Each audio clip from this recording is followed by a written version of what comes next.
If you've seen my last video, the classic daiquiri, you're gonna notice there's gonna be a little bit of theme here, and that's gonna be classic and prohibition cocktails. Some cocktails pre-prohibition, some cocktails after prohibition, and let's not forget the classic cocktails that were made during Prohibition.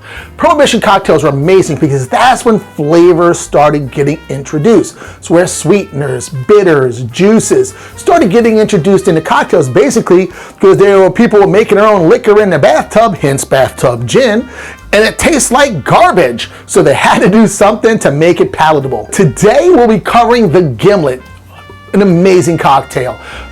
Its roots go back pre-Prohibition, back to the 1800s, 1876, I think. It's got its name from a couple of things. One, a gimlet is like a little hand drill they use to bore into barrels on the Navy ships. The other is a British Navy surgeon named Sir Thomas Gimlet. All those British people are Sir this and Sir that. But anyway, it was said that he created this drink in order to help prevent scurvy. And apparently scurvy was a big thing back then because a lot of cocktails were created basically by the British Navy to help scurvy. So yeah, the Navy Grog, the Gimlet, and there's a few other as well in there. But scurvy, if you watch my daiquiri video, I mentioned it real quick. Scurvy was an illness that was basically a vitamin C deficiency, and they figured lime juice, bump up their vitamin C, bam, I'm all good now. And let's make it fun and throw some liquor in it. So the Gimlet was a cocktail that was really drank by the British officers, where the regular sailors were getting their rum rations. The officers, the snooty snoots, the Navy, got their gin instead. So this cocktail dates back to, like I said, 1876. And basically it is gin and Rose's lime juice. Rose's lime juice was created by some dude and his last name was Rose, and it's basically sweetened lime juice. It was kind of the first concept of concentrated fruit juice.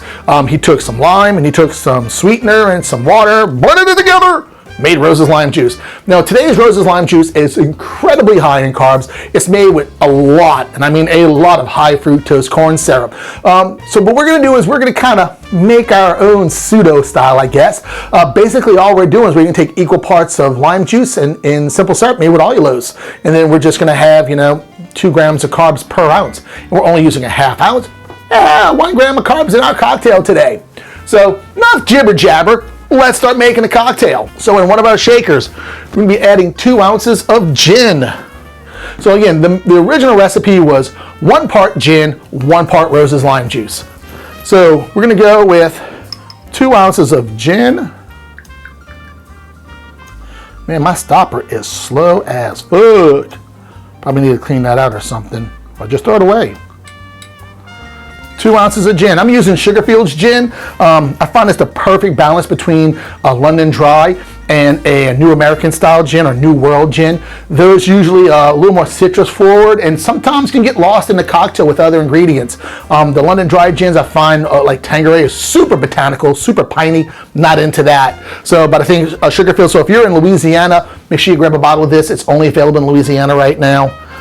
So now we're gonna do, as I said, equal parts. So that was 2 ounces of this. So we're gonna do 1 ounce of a lime juice. And this is basically how we're gonna get our Rose's lime juice. It's just sweetened lime juice. And 1 ounce of simple syrup. And that makes out equal parts of lime juice, sweetened lime juice, and gin. All right, so we're gonna add some ice.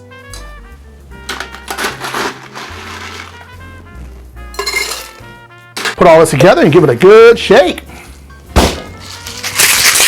Let's get ourselves a chilled cocktail glass. And we're gonna be fancy and double strain this.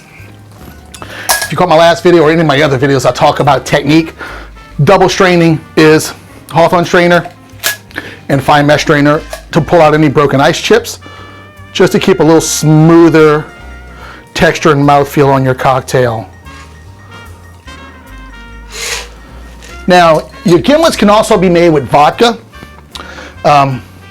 Personally think that's a sin. I would probably not call that a gimlet. I'd call that a very hard limeade, or I'd go with it, but I definitely wouldn't call it a gimlet. I think a true gimlet's gonna have gin in it. Just like a martini is going to have gin.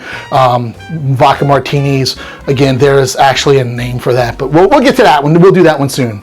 So for garnish, we're going to take ourselves our cutting board, our knife, and our lime, half a lime. We're going to go ahead and cut a thin lime wheel.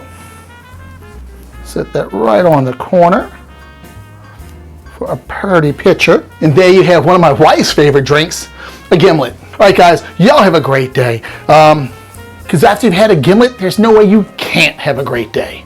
See y'all later. I gotta call my wife and tell her to come get this.